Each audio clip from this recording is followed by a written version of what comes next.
쇼펜하우어는 독일의 유명한 철학자입니다. 젊은 시절에는 불우한 환경으로 말미암아 염세주의자가 되었으나 만년에는 불교를 접하고 행복을 위한 삶의 지혜를 설파했습니다. 대학자 괴테와 신뢰 있는 우정을 나누었으며 일지와 표상으로서의 세계를 출판했지만 너무 난해하여 외면당했으나 훗날 인생론집과 격언 및 삶의 예지가 큰 인기를 얻으며 많은 사람들의 존경과 찬사를 받습니다. 흔히 쇼펜하우어는 염세주의 철학자의 대표로 인식되고 있지만 실제로 그는 고통으로 점철된 세계에서 행복을 위한 삶의 지혜도 많이 발견해낸 철학자입니다. 많은 철학자들이 육체를 무시하고 정신적인 것만을 강조했지만 쇼펜하우어는 육체적인 건강이야말로 행복의 원천이라고 주장했습니다. 소크라테스의 육체적인 강인함, 에피쿠로스의 절제된 삶, 칸트의 규칙적인 산책에서도 우리는 건강의 중요성을 엿볼 수 있습니다. 행복을 추구하는 사람은 정신적인 깨달음은 물론 육체적인 건강에도 신경을 써야 한다는 것은 위대한 철학자들의 중요한 가르침입니다. 오늘날까지도 많은 이들에게 영향을 주고 있는 쇼펜하우어의 명언, 지금 시작합니다. 불쾌한 일은 무시하고 과소평가하는 것은 행복을 위한 훌륭한 처세법이다. 행복을 위해서는 타인의 판단을 중시하는 명예욕과 일종의 허영심을 버릴 필요가 있다. 힘들고 괴로울 때 최상의 위안은 자기보다 더욱 고통받는 존재를 바라보는 일이다. 모든 사람은 그 자신의 이해 정도와 인식의 한계 내에서만 세상을 바라볼 뿐이다. 대중은 일반적으로 귀와 눈은 밝지만 우둔한 판단력과 희미한 기억력을 갖고 있다. 인간 됨됨이가 상반되는 사람은 서로를 미워하고 볼품없는 자가 뛰어난 자를 멸시하는 일은 흔하다. 사물을 올바르게 평가하는 일이 드문 이유는 올바르게 판단할 만큼 총명한 사람이 적기 때문이다. 건강한 거지가 병든 왕자보다 더 행복하다. 행복은 쾌활함의 정도에 비례해서 커지고 쾌활함은 육체와 정신적인 건강에 좌우된다.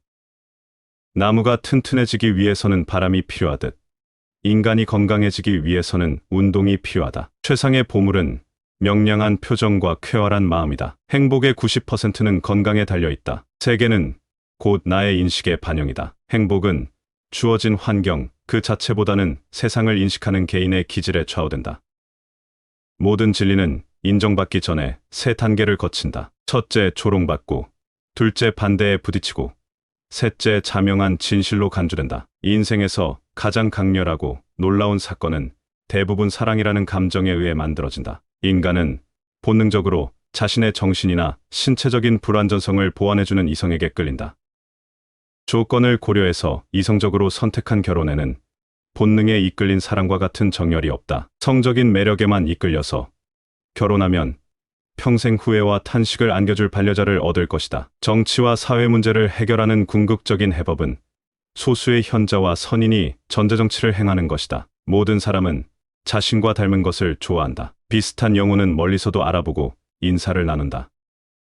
아무리 좋은 돌도 연약한 팔로 던지면 멀리 못 가듯 위대한 걸작도 우둔한 사람을 만나면 빛을 잃는다. 지나치게 가벼운 배는 뒤집어지기 쉽듯이 삶에도 고통이나 근심이 없다면 방종에 빠지고 만다. 교만의 그늘이 무수한 장점을 가려버리는 일은 흔하다. 소중한 깨달음도 기록해두지 않으면 소멸하고 만다. 일기는 경험과 지혜를 축적하는 매우 훌륭한 수단이다. 지나치게 몸이나 정신을 혹사시키는 것은 수명을 줄일 뿐 아니라 신체적인 활력도 앗아간다.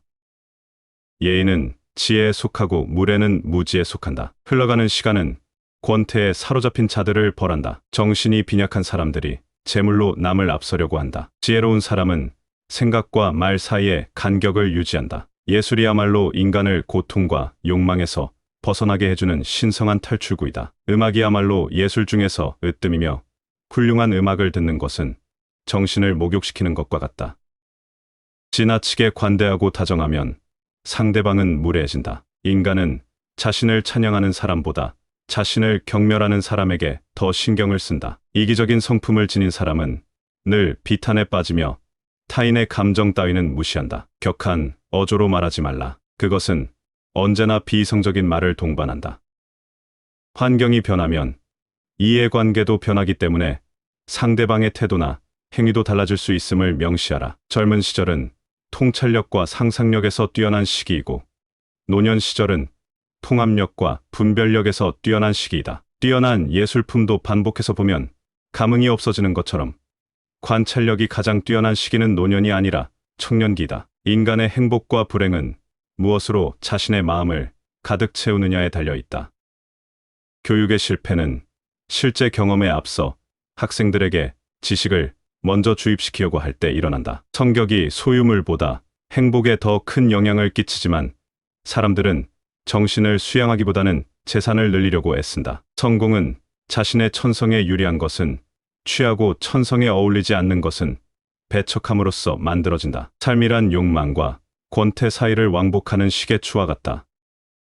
즉, 욕망으로 인한 고통으로부터 벗어날 수 없다. 희망은 마치 독수리의 눈빛과도 같다. 항상 닿을 수 없을 정도로 아득히 먼 곳만 바라보기 때문이다. 모든 불행의 시작은 비교하는 것으로부터 시작된다. 우리는 내가 가진 것은 생각하지 않고 항상 갖지 못한 것만 생각한다. 그럼으로써 불행의 길을 걷는다. 행운은 거울 속에 나를 바라볼 수 있을 만큼 용기가 있는 사람을 따른다.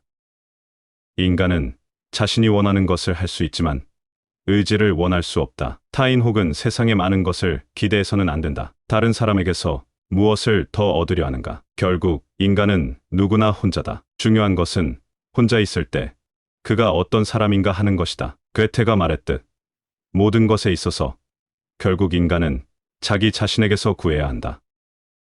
인간은 행복할 때는 자신이 행복하다는 것을 느끼지 못하지만 불행해져야 그때가 행복했다는 것을 깨닫는다. 그렇다면 내게 현재의 행복이란 없고 행복은 과거의 기억으로만 존재한다는 얘기다. 돈은 추상적인 행복이다. 따라서 더 이상 구체적으로 인간의 행복을 즐길 능력이 없는 자는 자신의 마음을 온통 돈에 쏟게 된다.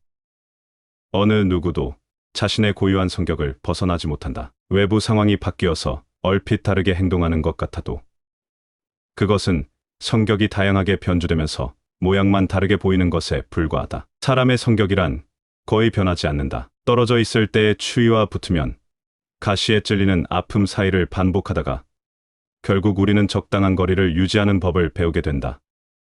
괴로운 일에 부딪혔을 때 우선 감사할 가치가 있는 것을 찾아서 그것에 충분히 감사하라. 그러면 마음에 평온함이 찾아오고 기분이 가라앉으며 어려운 일도 견디기 쉽다. 사람들의 눈높이에 나를 맞추려는 데서 모든 불행이 시작된다. 나는 어쩔 수 없이 나다. 내가 나를 부끄러워하지 않는다면 사람들도 나를 부끄러워하지 않게 될 것이다.